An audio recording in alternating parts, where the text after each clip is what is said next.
Bonjour, je suis Miali, Alexandra Rassemjao. Donc pour la petite information, Miali ça veut dire guerrière et Alexandra ça veut dire celle qui défend. Alors en fait, pour ceux qui ne me connaissent pas, j'ai créé un site qui s'appelle la nouvelle mamensolo.com, qui est un site pour aider les parents solo à vivre au quotidien mieux, être plus épanouis. Et en fait, j'ai voulu lancer cette nouvelle rubrique, la rubrique questions-réponses en vidéo, qui est une rubrique qui est toute simple.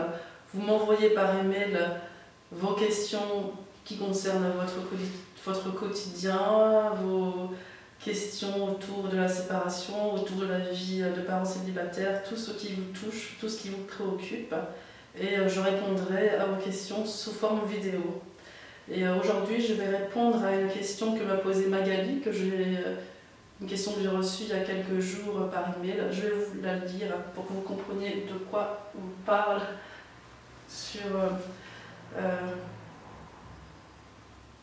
voilà, donc je rouvre le mail qu'elle m'a envoyé avec mon téléphone. Alors, elle me dit « Bonjour, je lis toutes vos publications depuis ma séparation, cela fait 3 ans. Cette semaine, mon ex m'a annoncé qu'il allait présenter sa nouvelle copine aux enfants et ça m'a fichu un coup. Pas par rapport à lui, mais par rapport à mes enfants. Je ne supporte pas l'idée qu'une autre femme que moi rentre dans leur vie, leur fasse des câlins, soit présente à leur côté. Comment les autres arrivent à dépasser cette jalousie, cette peur d'être remplacée? Cordialement, une maman triste. De plus, cette année, je ne les ai pas eu à Noël, c'est la totale. » Voilà, donc merci à Magali de m'avoir fait confiance par cette question. Par rapport à cette question, en fait, ça pose la problématique de la place d'une nouvelle compagne dans la vie d'une famille qui se recompose.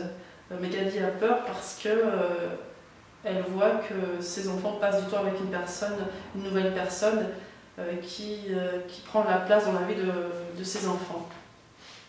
Alors, par rapport à cette peur, il faut vraiment essayer de ne pas avoir des pensées qui tournent autour de ça, mais plus se concentrer sur le bien-être des enfants.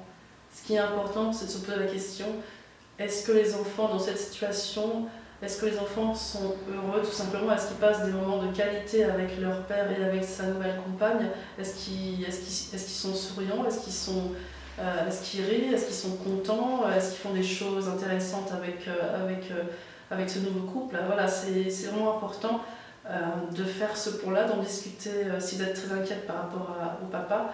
Est-ce que les enfants sont bien? Et en parler avec les enfants parce que c'est ça en fait le point principal.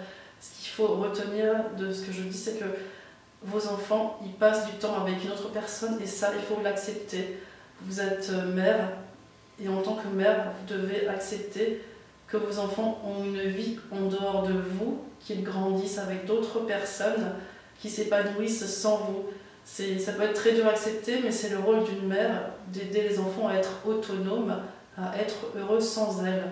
Et ça passe par l'acceptation que les enfants vont faire des choses que vous ne ferez pas avec eux, des choses même qui sont très différentes de ce que vous faites ensemble. Et c'est même tant mieux parce que toutes les expériences que les enfants vivent sans vous, ce sont des expériences qui les font grandir. Donc, vous voyez les choses positivement, c'est très bien que les enfants aient une nouvelle personne dans leur vie qui leur apporte beaucoup. C'est pas le cas de toutes les mamans qui doivent côtoyer une nouvelle compagne qui n'est pas forcément très facile à vivre.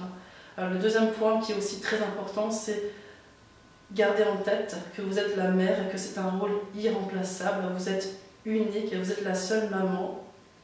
Et jamais vos enfants ne vous remplaceront. C'est aussi une illusion, c'est factice. Vous êtes la mère et vous serez toujours aimée de vos enfants. Ne l'oubliez pas. Et concentrez votre esprit sur le plaisir d'être avec vos enfants. Quand vous les voyez, passez des moments agréables, faites des activités qui rendent vos enfants heureux, faites-les sourire, faites-les rire, faites en sorte que vos moments soient inoubliables. Et restez la mère que vous êtes, la mère qui est bienveillante, qui pense à leur bonheur et qui accepte de partager l'amour pour ses enfants. C'est vraiment ça le le point important, c'est les enfants ont la chance d'être aimés d'une mère, mais ont aussi le droit d'être aimés différemment par d'autres personnes. C'est le rôle d'une mère d'être ouverte et de se dire que finalement l'amour se partage, que l'amour se multiplie, que vos enfants vont avoir de l'amour à travers différentes sources. Vous êtes la source principale et vous le serez à jamais, vous serez inconditionnellement de manière éternelle, vous êtes la mère, mais vous ne serez pas la seule à apporter de l'attention à vos enfants et c'est très bien pour vos enfants. Donc acceptez-le et vivez-le positivement, vos enfants sont heureux et rien que ça doit vous rendre heureuse. Voilà, j'ai terminé par rapport à la question du jour.